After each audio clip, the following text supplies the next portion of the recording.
The first weekend or full weekend of trial footy is upon us. Popular centre wing cheapies, Toya and Tamale have been named. RTS finally gets a crack on the wing, and Fitzy ruins all of our hopes and dreams with one number, and that's 7. This and heaps more as we tackle TLT for week 2 of the trials coming up. It's time to strap in and get ready. You're now listening to the Insight NRL Show with your hosts, Brain, Metrics, and Whisperer. G'day, everybody. Welcome back to the Insight NRL Show. We've got some trials ahead of us, which is always nice. And today's episode is brought to you by Ryan from Astute Newstead. Josh, thanks for joining me, mate. How's things? It's the first full TLT where we get, a good look at about 16 teams. Yeah, trials and tribulations, I guess, best way to sum it up. Some teams have named no strength, some teams are half strength, some teams are basically full strength. We are a little bit depleted with some stars with the Multiverse Indigenous All-Star game, but mate, it's good to have footy back. It's good to have some regular names as well, and our SuperCoach score graphic might not be filled with some of those yellow bars that we spoke about in the weekend. Hopefully it's more regular first graders. Yeah, that's right. We'll probably get a better look, I think. Obviously only 2 games last weekend, but we've got the Indigenous versus the Maoris All-Star game, which is going to be also really good viewing regardless of SuperCoach if you're a footy fan. And then obviously 8 games there from Thursday all the way through to Sunday. It's probably the first weekend that we have that feels like the NRL's getting close. And we get a really early look at a few of these guys that have been very, very popular when it comes to SuperCoach. So the idea is we'll talk through all of our watch list tonight and let you know who we're looking at over this weekend. But before we do that, hit subscribe and like. We'd love that. We'd appreciate that. And you can join the Ultimate or the Unlimited League. The code is 211518. 211518 for our audio listeners. For you YouTubers, it's on the screen. You can go in the running to win a standard squeeze prize pack every single week if you are the top scorer. And at the end of the year, you can win yourself a yearly Patreon membership for taking that one out. But Josh, we've got a couple of pretty cool competitions. The World Cup has been around for a year now, but we've got a brand newbie. So how can people get involved in both of these? We do. So the World Cup, obviously in its second iteration, fantastic. It brings the best parts of SuperCoach together, NRL, AFL, BBL, and NBL. A more than 12-month competition to battle against your foes and work out who the ultimate SuperCoach champion is. It's a collaborative effort across all 4 sports, and we're going to take all 4 of your ranks and combine those into one giant table. This year we had about 72 entries. We would love to get that to triple figures this year. So yeah, get involved, get in the Discord, get in contact with Brain, Matrix, or myself. But yeah, in its second year, mate, but in its infancy, its first year this year, and we have come up with a name. It's the NRL UFC, the Ultimate Fantasy Championship, taking in the 4 NRL fantasy disciplines that there are around, which is NRL Fantasy, NRL SuperCoach, NRL Dream Team, and the Bundy Mixer. All 4 games have different scoring systems. All 4 games have different team structures. They all have pros, all have cons about which players to pick. So it's going to be a 27-week marathon picking up all 4 disciplines as well. So in its first year as well. So if you want to get involved in that as well, Discord details are in the description. But yeah, message Brain, Matrix, or myself, mate. Enough of that. We have a couple of people shout out for this episode, and then we have some team lists to get right into. Yes, absolutely. Obviously, we've got some team lists to get into. We may as well do that straight away. Hey, Thursday, we've got the Raiders and the Sharks to kick things off. Now, obviously, Savelio Tamale, everybody's looking at him and Toya. Tamale's the first one we get a look at on Thursday night. I mean, he's been named on the wing. There's been rumour floating around that we might see Albert Hopewadi at centre this year and maybe pushing Seb Chris out of the lineup potentially. Some Raiders faithful and some people that seem to be in the know seem to be backing that to happen, which is great for us as super coaches. What's the reality that we see Hopewadi actually end up named at centre and we see Tamale get first crack this year? Yeah, I mean, we discussed this in the Trials Week 1 recap, and I wasn't keen to take Savelio, but I think I'm going to see myself starting with him in round 1, just because I like the fact that he's been named on a wing and Albert was named in the centres in the first week of the trials. If we saw Hopewadi named on the wing, it puts more doubt in my mind. But I think if we're taking what we can see here is that potentially Albert's been playing and training in the centres, and they've got Tamale playing on the wing. So positive. Raiders fans are desperate for Chris to sort of make way for some of these young guys coming through. And I'm at this stage, I'm going to be taking a punt on him. But we do see the Raiders name a pretty much full strength side, barring there was no Joe Tarpany obviously playing for the Māori All-Stars. But, mate, the most important name on this team is number 12 for the Canberra Raiders. Matty Nicholson, back-to-back weeks, gets another run. Obviously, Hosking battling fitness for round one. If Nicholson, maybe I'm just overthinking too much, but we saw some quotes from Ricky Stewart coming out praising Matty's efforts in the gymnasium. It's still very weird that Ricky Stewart calls it a gymnasium. But if we see, Matty put through, 3 weeks of really solid performances and Hosking is touch and go for round one, I wouldn't be shocked to see him start in Vegas. But then it throws up a whole lot of confusion come week 2. I'd rather that. Honestly, that's just Trap City having that scenario. I think we've pretty much succumbed to the fact that Matty Nicholson's going to be off the bench, and they've talked. Trust Ricky to turn a exclusive right into a. We can use him in the middle. He's so good on an edge, but he provides a lot of utility in the middle. But we're lacking a lot of edge talent. So it's like, where are you playing it, man? Like, what's going on?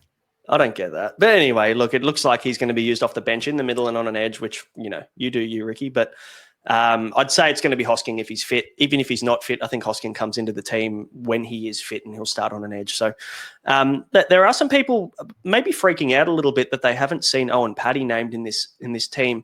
It doesn't bother me personally because I think maybe Ricky's seen what he needed to see last week from the role that he had given him. I think there's still every chance that we see Owen Paddy come off the bench in round 1. Yep. Do you agree? I think people need to pump the brakes now on Paddy.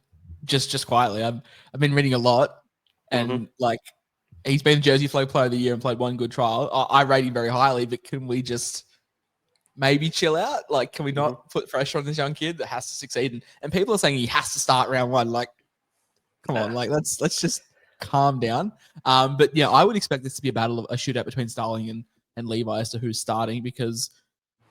I don't know. Danny Lever doesn't give me much movement off the bench. Starling obviously does because we know how electric he can be, but we saw Paddy in the trial be quite electric. So maybe they do just go with double energy in Starling and Paddy, or he goes with the tried and tested sort of safe 6.5 out of 10 every week from Danny Levi, and then we can cross that bridge when we bring Paddy on. But yeah, it's probably more of a shootout. I'd be shocked if we're running Starling and Levi for the what would it be? 5th straight year that has done nothing for the side. So, curious to see who gets the start. Really, really keen to see Trey Mooney get some game time as well. Ricky seems to rate him highly. Raiders fans rate him highly as well. Big thing for him. But there's no Corey Horsburgh. Have I missed a report that he is, underdone or what? Because Ricky came out and said he loves coaching Corey Horsburgh. It's the happiest he's been, and he thinks he'll play Origin. And then I'm seeing no name in the 28 jerseys that have been named for round 1. Yeah, he meant Queensland Cup versus New South Wales Cup team of the year type Origin stuff. I think look, I think he's seen all he needs to see, and I think that when you look at how much work Corey Horsburgh gets through week in week out, especially during the season, I think that they're going to want to use him sparingly to make sure that he's fit enough to go for round 1. But yeah, look, good to see Trey Mooney get some minutes there. Good on him. I just don't see him holding on to that starting prop position, especially with Tarpany to come back in the team. Papali'i probably coming back off the bench as he normally does as well. So yeah, I'm not overly worried about Horsburgh. He's locked into my team. I'm worried about this Sharks lineup because I'm worried about the 6 and 7 lineup here. What's going on, Fitzy? We need this flipped around. We need Nicho Hynes to have some relevance at 5'8", but it looks like it's going to be a bit of Nicho at 7, Trindle at 6, which just puts the red line through both of them for me. I want to see Nicho playing second receiver. I want him to be a little bit deeper in set plays, but if he's playing first receiver, it's like I've got no interest. You know what I reckon this is? I reckon he will play second receiver.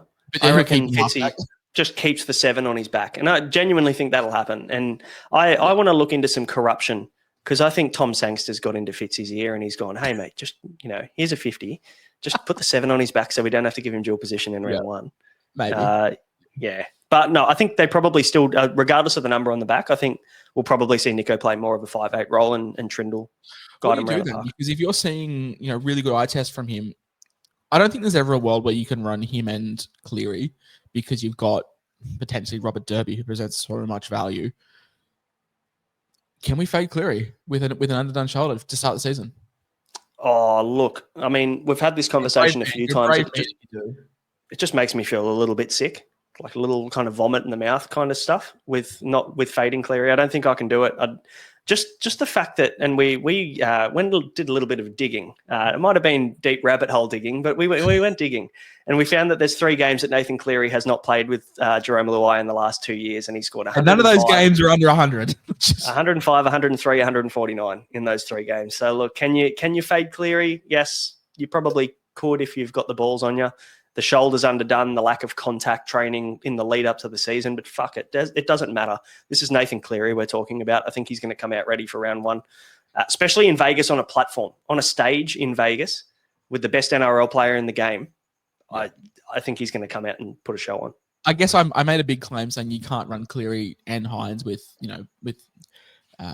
Duffy there. Like, do you think that you can run both of them?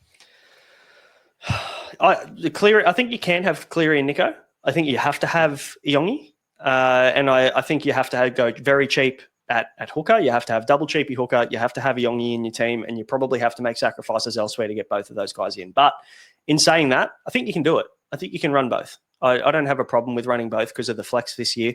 You can. Your bottom score is going to drop out anyway, which is likely going to be that cheap hooker, or maybe even one of these front row forward guys that you're going to pick, one of the mid 2RFs potentially as well. Yeah, because I guess all transparency, my side is set up with Jaden Campbell at 5'8" with 40K in the bank to inevitably get Hines if you got Jewel. And I like the way it's structured, but I'm just not sure if I can run them both at halfback, considering Duffy does present so much value and I'm not keen on starting Iongi. So it's a bit of a catch-22. But apart from that, mate, the Sharks' name are pretty much full strength. You've got AFB, Brayley, you've got Nicorai, you've got Wilton, McInnes, and a bench makeup of what you would expect to come round 1. So Tom Hazelton, 550K. As much as I joked on Twitter last week about his ownership going skyrocket, it did actually move by about 0.7%. I just think for 550K, there's just no way that I can start with him if he's coming off the bench. And apart from that, not a huge amount of relevance for those guys. Knights taking on the Eels in Newcastle, mate. We do see no Callum Ponga, obviously representing the Māori All-Stars, but I'm more interested. I'm not really looking at much of the back line. You've got Schiller and Marju, who we would expect to be playing on the wings. I'm more interested to see this this halves makeup, because we've sort of heard reports all preseason that it's been Gamble and Sharp mixing it up in the halves. But seeing Jack Cogger named, one, gives me a bit of SuperCoach movement because he is 400K. I think he averaged 51 points starting last year. So there's 10 points of value. But more importantly, gives me more confidence, mate, to run Mr. K Ponga at fullback for round 1. 100%. Yeah, I think we looked at, and we've been very vocal about this from the start of the season, that if we did see our friend of the show, Tyson Gamble, named in the halves, we would consider looking elsewhere in terms of that backline for the Knights. But I think Cogger, I think overall we look at the numbers and there's not a huge difference there, to be honest. Like Ponga still put up some decent scores with Gamble in the halves, but in saying that, I think Cogger is just a much more suited player to get some good ball to the outside backs than Gamble is. His numbers were good. They weren't KP great. I think there was 78 with Gamble, which is still unreal, but it's not the 100 without Gamble. So, yeah, definitely interesting. Also, this forward rotation. We see Kai Pearce-Paul named on an edge. We see Thomas Cart named on an edge. And we see a bit of Tyson Frizzell playing a bit of 13. We see no Adam Elliott, no Leo Thompson. What's doing here? Because you would expect Frizzell to probably just play on an edge if that was his plan for round 1, but Cant would be replaced by, we would expect, Dylan Lucas. And then we would imagine the other back row spots, a shootout between Cant, Pearce-Paul, and Frizzell, and they're all 3 of them are named in the same squad. Yeah, it's tough. Obviously, Lucas being picked in the All-Star game, and Leo Thompson's also in the All-Star game off the bench. So, I mean, you can't obviously... It makes it tough to predict exactly what these teams should have looked like because of the All-Star game. But look, in saying that, I would have thought that Frizzell would be on an edge and Cant would be in the 13, because there were some reports through training at the Knights that he was training in the 13 as well, which is, I mean, obviously that's not going to happen now if this is the way that they've gone for this first trial. But I guess for me, not really much SuperCoach relevance on that side of things. We would have loved to see Thomas Cant potentially in the 13, but you're right. You've got Adam Elliott to come back into this team, hopefully, as well. The bench has also got Jackson Hastings and Gamble on it, which isn't going to happen in round 1. So there's still a lot of things that are up in the air, I think, with the Knights here. Yeah. The Eels, mate, there's plenty of talking points about them. Run us through those. Yeah, I mean, look, the main ones for me and the watch list guys, I guess I'm looking at as Iongi for obvious reasons, just a bit of an eye test on him, just to see whether I'm going to be tempted into dropping with the cheapy fullback or whether I stick strong on my 3 fullback guns. But Dylan Brown in the 6, obviously. I'm looking at Brendan Hands as a genuine starting option as well, and we'll see how many minutes he gets in this game. I think that's going to determine whether I go look at him or look elsewhere. We'll talk about a couple of other cheapy hookers a little bit later on, but there's a lot of question marks around all of these guys that are around that 350K or under. So, yeah, if Brendan Hands can, what's the number? What do you need to see from Brendan Hands to go, yeah, cool, I feel good about this? Because, I mean, at the moment we see on the bench Papali'i, who seems to be really exciting outside back coming through the ranks. He has been named in the 14 here.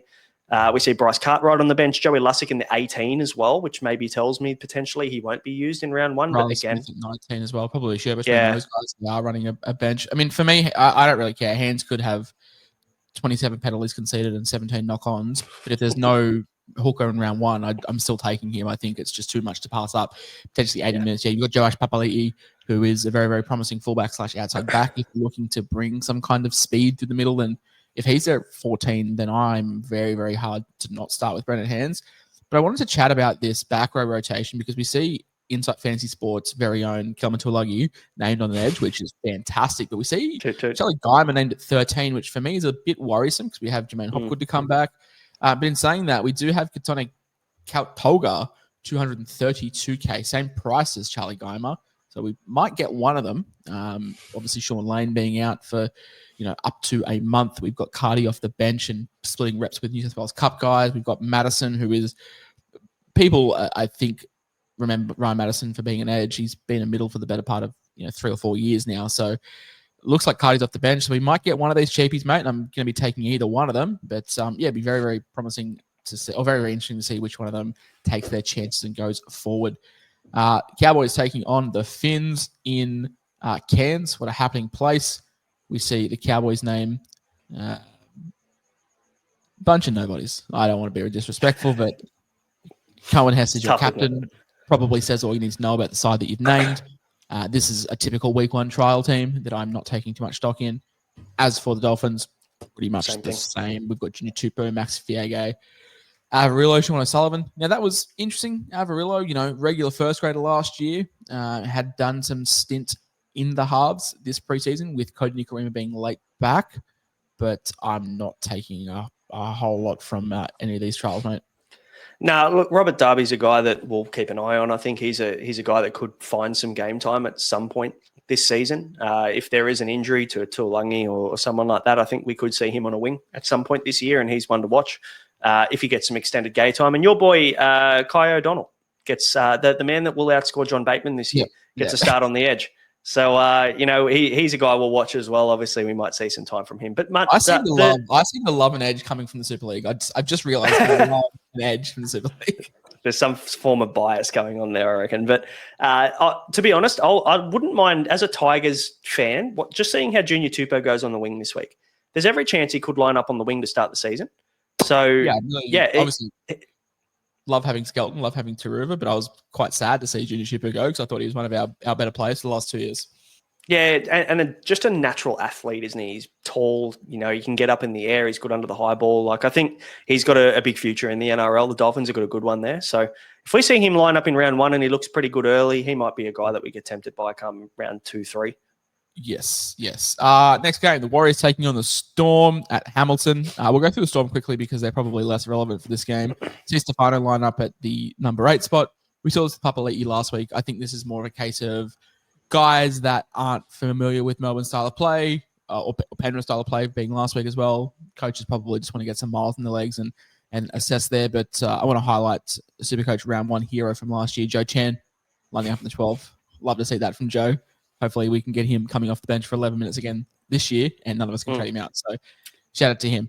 But for the Warriors, mate, they're probably much more relevant. It looks like Coach Webster has given Tomato Martin and Luke Metcalf as much chance as possible to try and get these combinations building, lines them up in the 6 and 7. I would very much suspect that Metcalf's $1.10 to be getting dual position before round 1, which is fantastic. But some pretty big news today, mate. Dallin Martinez-Lesniak, it looks like he's going to be out for up to 12 weeks.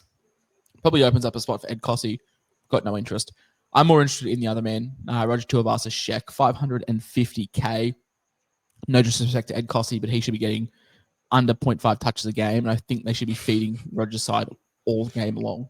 100%. Yeah, absolutely. I think the ball, and let's see what wing he lines up on. Hopefully it ends up being that left wing, but we'll see. We'll see what side he's going to be on. But yeah, I think people are saying last year, it sucks because, the right side's Metcalf's side and, Dallin was so good on the right. But we saw Metcalf playing one off the ruck on the right, and we saw him playing two deep on the left. So I'd much rather Roger on the left from a Supercoach standpoint.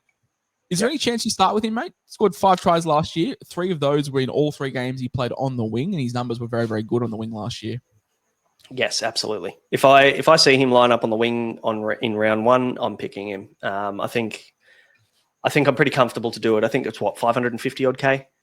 So it obviously depends what sacrifices I need to make elsewhere, because there's 2 other centers that are more expensive than Roger Tuivasa-Sheck that I would still like in my team. But I think I'll have to make it work.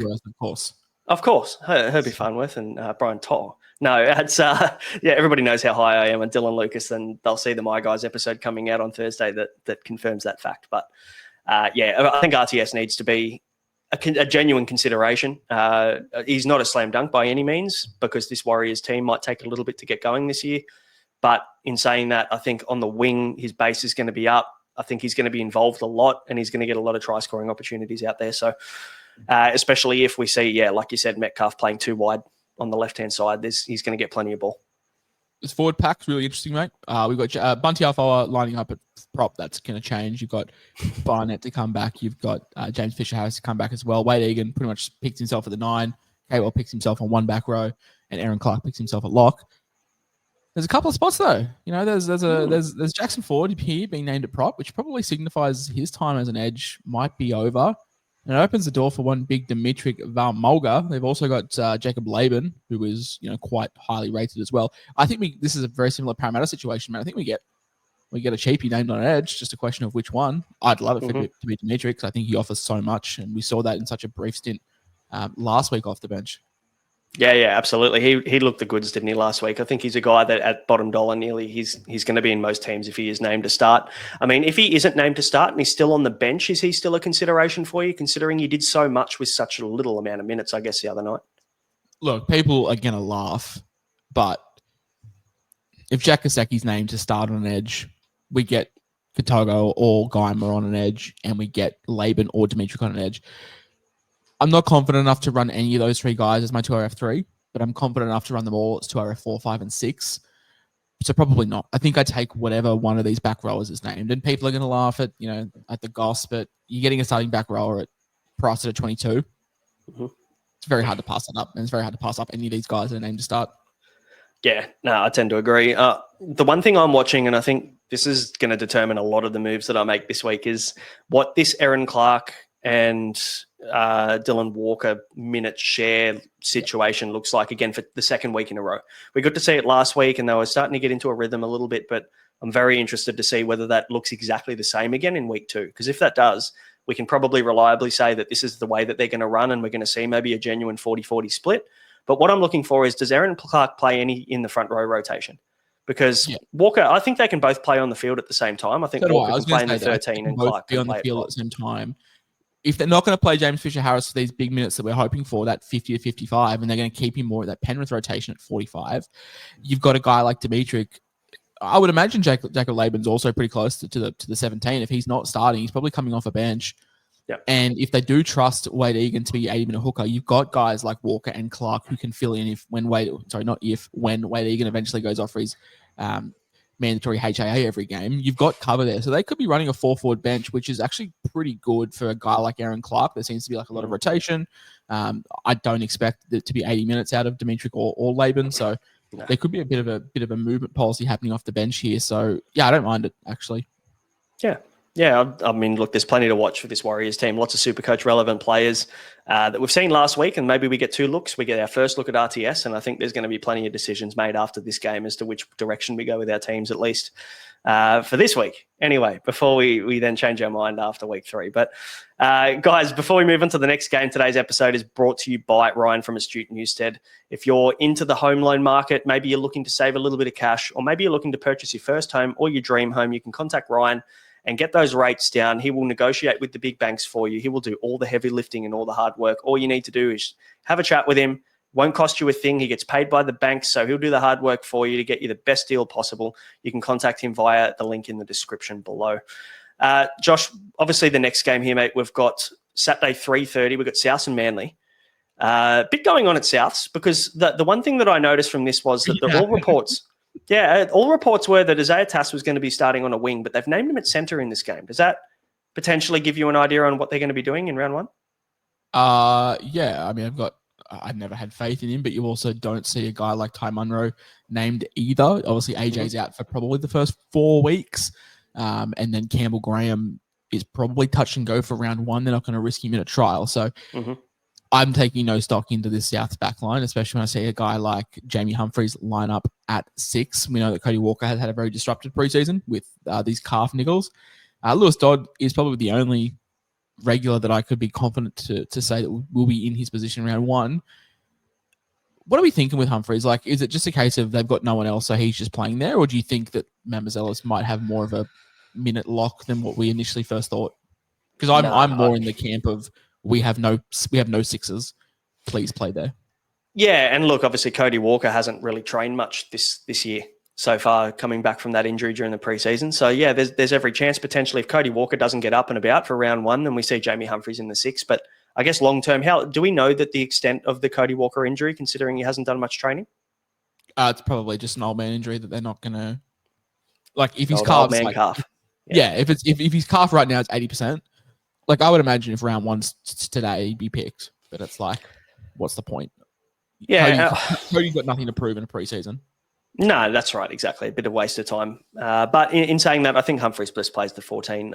It'll be interesting. It's hard to put too much stock into a game like this when you've got Max McCarthy. No offense to Max McCarthy, starting on an edge.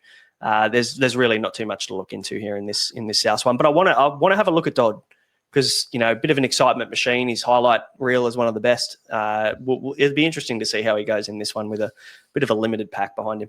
I just don't know how much trust I can put into South 7. Like, even Adam Reynolds in his pomp was only averaging like mid-50s. What was wrong with Lachlan Ilias? That's what I mean, though. Like, remember how everyone started with him, and it took us about 47 weeks to make 20K on him? So it was, so I don't know. I've got no faith in any of these. I'd rather spend the extra 60K and take Cogger. Like, if I was going that route. Yeah, I agree. Just, I guess the one thing I'm confused about is this: who replaces AJ, right? Because tell me if it's Tass that's going to be playing on the left wing and he's been training there. Why are we naming him at centre and naming Talanoa Penatani on the wing or Fletcher Meyer on the wing? Why wouldn't they play him on the wing in a trial? To be fair, shout out to Fletcher Myers. I know a lot of smaller South creators. I think Rabs Radio. I think the Big Les Report is like quite close with those guys, and they seem to rate Fletcher Myers quite highly. I don't know a whole lot about him, so I'm going to default back to people that know more about the club than me. So they seem to rate him quite highly. If they do see Tass, if they do see Tass as a long-term center, then let's try and blood Myers.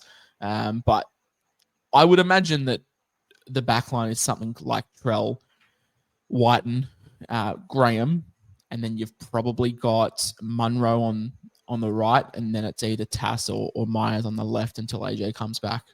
Yeah, fair call. Makes sense. Mate, there's nothing that interests me about this Manly lineup at all. Aaron Schopp at centre is not giving you movement. Dean Madison at 5'8", or Michael Cheekham in the back row. No, Navran Willett on the wing is an interesting one. That's a name. Yeah. There's one person, Jake Simkin, in the 9. There is some rumor out of the Manly camp, and some really hardcore Manly fans think there's every chance that he starts over Lachlan Croker this year. I think they're running everyone, because I read Jazz Tamunga was taking reps at 9 as well, so it's a bit of everything. I will note, I think I'm a pretty diehard rugby league fan. This is the very first time I've learned that Chris Bartolo has moved to the Manly Seagulls. So this is news for me, and that shows you the extent of my interest in this game. It's, what are we? 8:58 on a Tuesday night. So yeah, it's getting the blood moving in all directions. So let's just move on from this one, because the Broncos taking on the Titans up in Toowoomba. Matty might make an appearance at the trial, but we see Supercoach centre wing icon Hayes Perham named at fullback for the Broncos. And that probably tells me all I need to really know about this game. We do have a couple of guys like Brendan Pierre-Cora, 232k icon Jack Gosewski named. Kobe Headington 13 is going to be a really interesting watch. Ben Decora. So it looks like Madge has named a somewhat first grade standard forward pack, but these backs, mate, I'm not looking at Deloise Hoyter or Jermaine Sibasaki, to be honest. They won't be featuring in my team reveal. I don't mind Josiah Karapani. He was all right last year when he got his opportunity. But yeah, obviously Dean Mariner is probably the only guy out of that back line that will see some footy this year in a full strength lineup. Yeah. And you know what? Matrix might not even go to this game, but Billy is playing at 5'8", he has been training there. So might get the tickets. So. Yeah, absolutely. He might get some tickets. Mate, I want to talk about this Titans side because there's been very, very weird reports coming out the last couple of days. We'll go through the team. Jalen DeGroot, people remember him, played really well in the trials last year. I think he lived up for Q Cup as well. JJ Fafita, Philip Sami, Tony Francis, all these guys are somewhat regular first grade names, which is great. But AJ Brimson, Kieran Form at 7. Reports are today that Brimson and Campbell are going to be playing 6 and 7, which I was saying to you boys today, I haven't done my ladder predictions yet. And I think the Titans forward pack's just too good to give them the spoon. But man, Brimson and Campbell 6 and 7 does not give me any movement. And I think that's probably a placeholder until Carter Gordon is somewhat fit.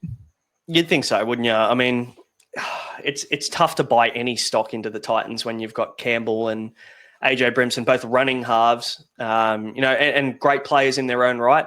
Just when you've got to have someone leading the team around, who's it going to be? I don't have any confidence in either of those guys. If they're next to a game controlling half, yeah, that's right. I don't think it's going to be great with them together.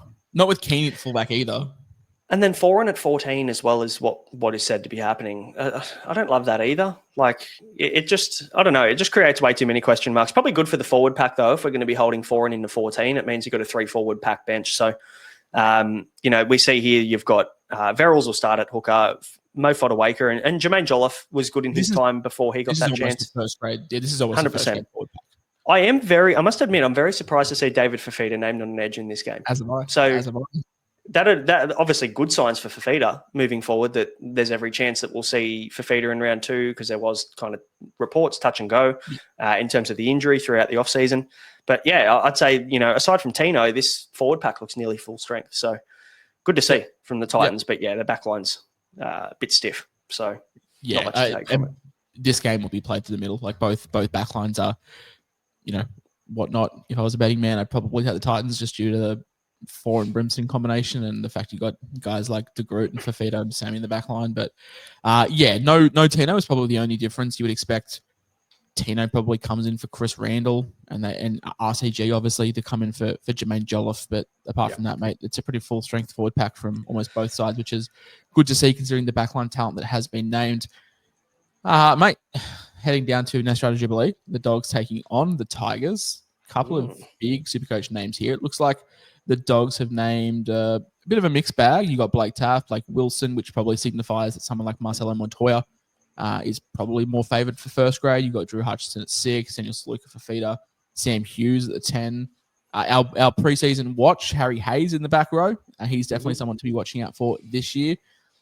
I want to chat on Tom Amone because I have heard some whispers that the Dogs may be regretting his contract already. And now the fact we're seeing him on the bench in a somewhat second grade side, I do not have confidence with him in my side for round 1.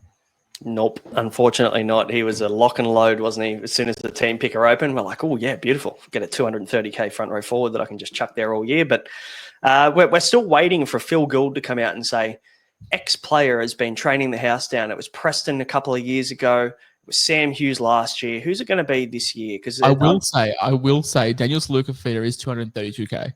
So if we have to go there, if we have to take a bench front row forward, then Saluka Fafita might be the guy. Is the same price as Amone, so I'm not against that. Same with guys like Isaac Fama.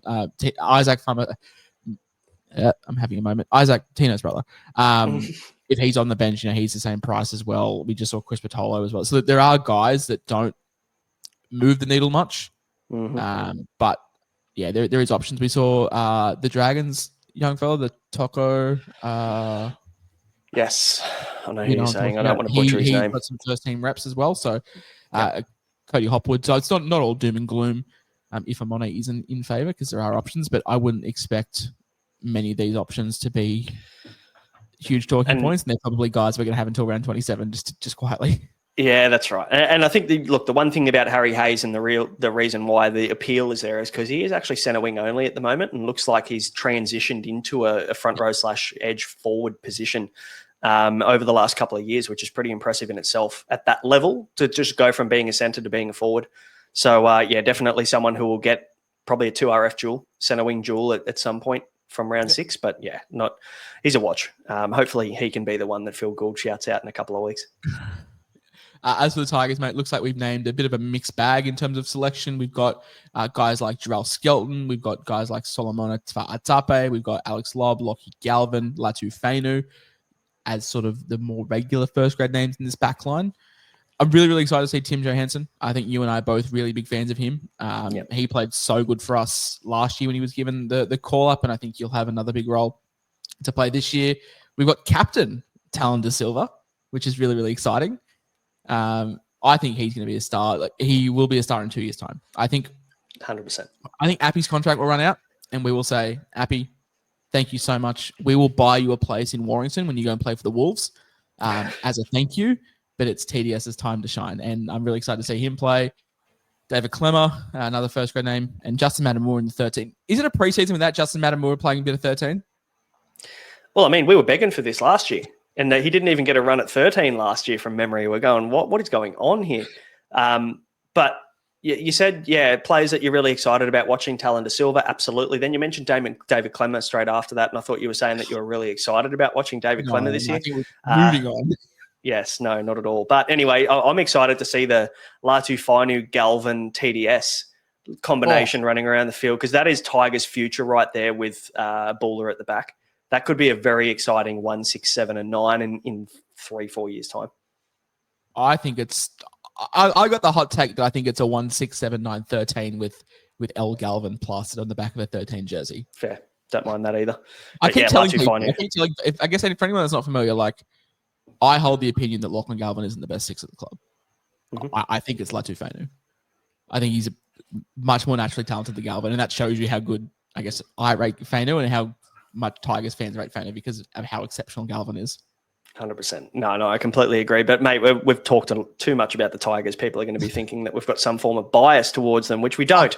God, no. Don't look at our teams either with the combined 12 points. Too much Tigers value floating around. The last game of the round, Dragons, Roosters, and the Dragons have named what we consider to be minus maybe Tui Pelotu on the wing, nearly a full strength. Never thought I'd be giving props to Shane Flanagan. Shout out to him for giving us an idea of what this rotation looks like. Oh, next week will be an absolute dog's breakfast, but this week's going to be great. Gutho at the back. I think they've got Sione Fainu, for now, sorry, I should say, on the wing with Matthew Fige. So I think obviously those two guys drop out. But yeah, who are we missing? Plenty to like. Tui Pelotu and Sloan, I would assume. Sloan, him, yes. So that guy. Pretty solid. We see the Flanagan and Ilias combination for the first time for the Dragons, so that's going to be a watch. Toby Couchman gets the starting prop gig with Emre Gula. I don't know how long that lasts, but the person that I was looking for was Ryan Couchman, and he's in the 18 jersey, which doesn't fill me with a ton of confidence considering he was that kind of cheapy guy that was getting props over there at the Dragons. So looks like he's maybe not going to get that run that we're looking for. But also Jack DeBellin, mate, in the 13 to start. Every chance he ends up being in this and dropping to the bench, and we see Tom Eisenhuth back in the 13, just like we saw for nearly every game last year. The greatest Supercoach player of all time, like as we knew last year. Mm-hmm. Tough. Raymond Fatala-Mariner on the bench is also pretty stiff, but he's got to outplay Luciano Leilua and Jaden Sewer, so pretty tough to break into. As we know, if you ask ChatGPT, like we all know, Luciano's socks this year. Mm-hmm. To RF1. So, It's unfortunate for RFM. I reckon he's a quality player, but not going to break into this team. But Jacob Little in the 14, Damien Cook in the 9. Flanagan was talking in the preseason about Damien Cook playing through the middle when Little comes on at hooker, which I'm very keen to see what this looks like. Could be a New South Wales Blues Damien Cook centre kind of Damien operation Cook going on. 2RF duel? Yeah, literally, I reckon this could happen come round 6 if we see enough of it. But I don't know whether he plays enough minutes at lock to justify the dual position. If he's playing 80, if he is playing 80, he's an option. Absolutely, he is. Especially at lock, but he's going to make fucking 55 tackles a game. Or is he just Kobe Headington's 300k more? Fuck. No, he's got attacking upside, I think, Damien Cook. He used to be a beach sprinter. Shit, they need to mention that more often. They need to. Mate, what about this Roosters team, mate? The Chooks, mate. Yeah, really, really interesting. Obviously, Teddy has done 46 preseasons, doesn't need to do another one. So we've got Ethan King playing at the back, Dom Young and Junior Polga playing on the wings. And we've got Mark Nwangi-Tuaze, who can't play centre at all, if you ask certain people on Twitter, and Robert Toya, who's also really struggling with an ACL and probably isn't going to play, if you ask those same people on Twitter. But those boys have been named. No sign of Billy Smith. From what I'm not hearing, but talking to some Roosters people that know more than me, guys like Billy Smith and Egan Butcher, these guys have come off long injuries. They've been giving a little bit more time, but that's not to say if Toya and Nwangi-Tuaze don't play well, then it's not their spot. So, interesting battle, three-way battle there.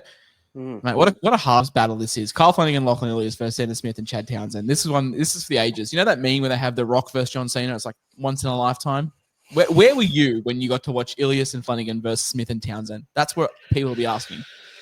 I'll probably be doing something else, to be honest. I don't know what game, which is going to be dreadful to watch. Me and Deadly are going to this, which is not fun. Look, I want to see Sandon Smith to see how he goes in the 6. I think he's, going to be a lock in most people's teams. I think he's the most owned player in SuperCoach at the moment. So, fair play. We'll obviously see him kick goals and get that confirmation bias that we need to make sure we can lock him into our teams. But it's Naf White at prop for me that it's just weird. And there's another one here that doesn't that I'm liking. Don't mind me, but Suo Wong in the lock position. Nice. Yeah, look, Radley's been named on an edge. So, like, if Radley was going to play through the middle, they would have named him at 13. So, and the fact that enough to play on him in the middle or an edge, depending on where Robbo needs him for this trial. So, this tells me that it's going to be probably Lindsay Collins, Connor Watson, and then one of Lenu or Naf. Yep. And then a back row of Crichton, Radley, and big Josh Wong. Mate, are you interested? Low 300s, isn't he?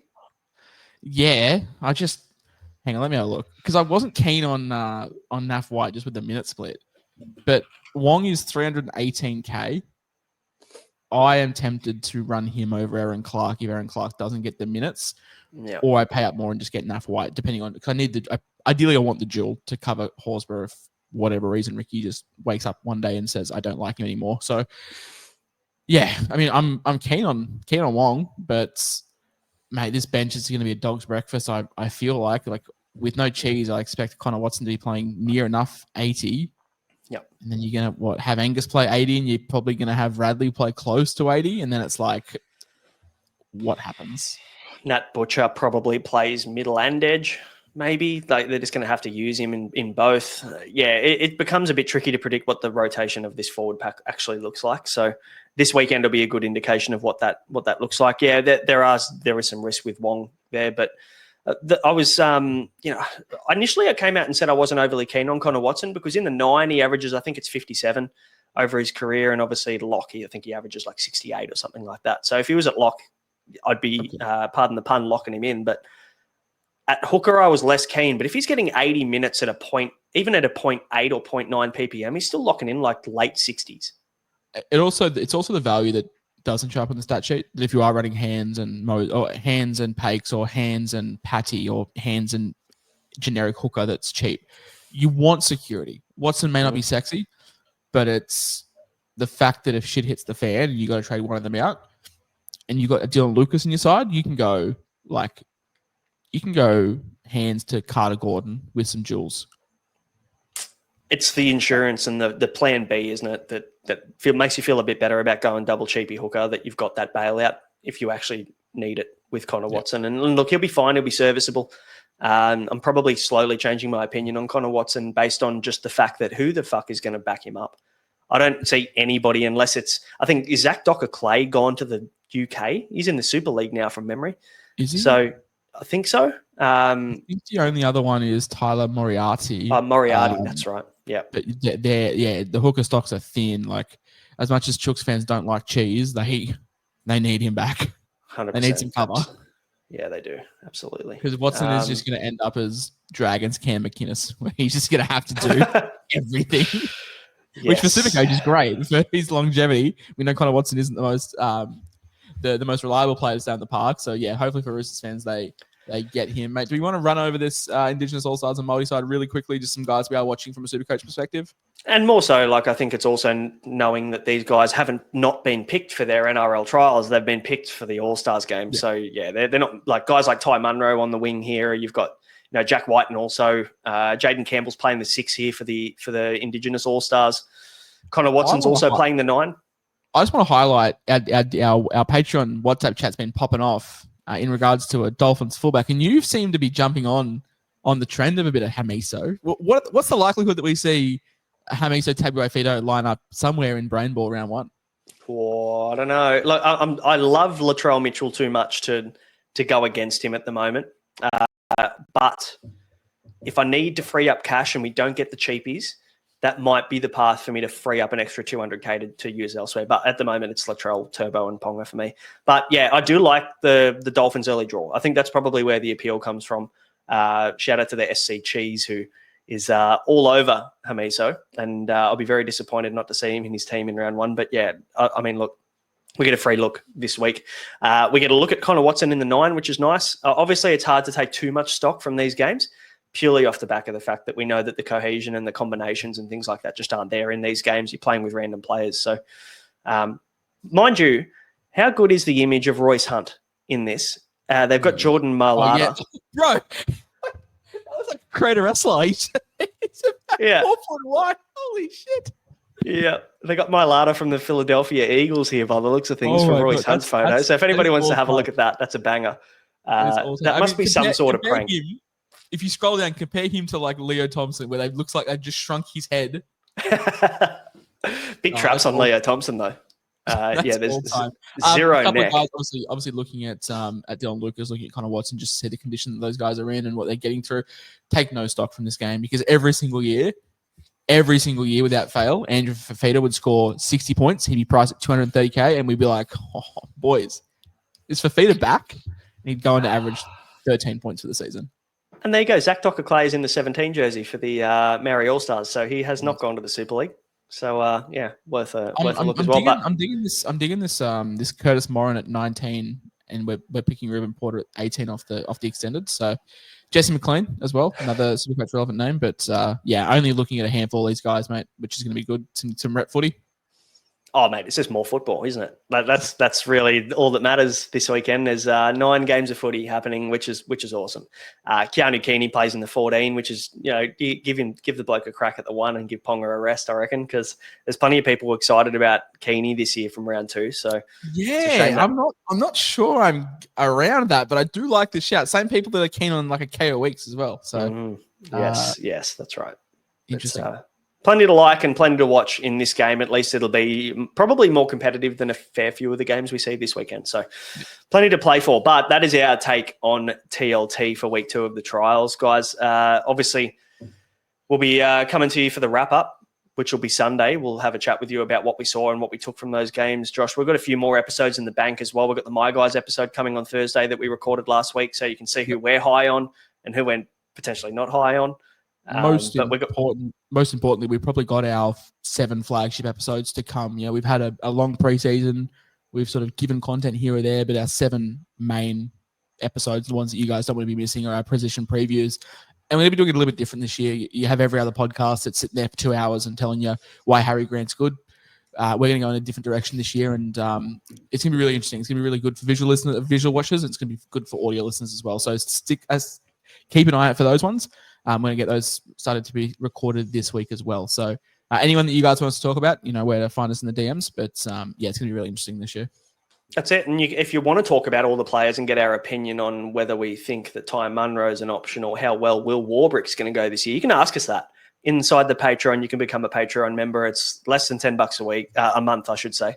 Less than $2.50 a week in the end. If you want to get our draft board that's coming up within the next probably 10 days, we're finalizing that at the moment. You'll see all of our rankings for pretty much the top 25 players in every position. So that's coming very soon. We just released the halfback top 9 consensus rankings as well yesterday inside the Patreon. So yeah, jump in there, become a member there, and you can get access to the WhatsApp chat and chat with some good people. I've had the WhatsApp chat muted since about 9 o'clock this morning just because I'm in at work. And I've just looked at it now. It's got about 700 messages. So if you are a dribbler that wants to get involved in SuperCoach chat all day, every day, there's one place to find that sort of stuff, and it's in the Patreon. So yeah, definitely give it a check out. 30 cents a day for a month. So no time like now to sign up. That's it. Absolutely. Thanks for watching, guys. Hopefully we see some awesome football and we see exactly what we need to see this weekend, like Jack Kashevsky scoring a hat-trick. Be lovely. But guys, thanks for watching. We'll catch you later. Have fun this weekend. See ya.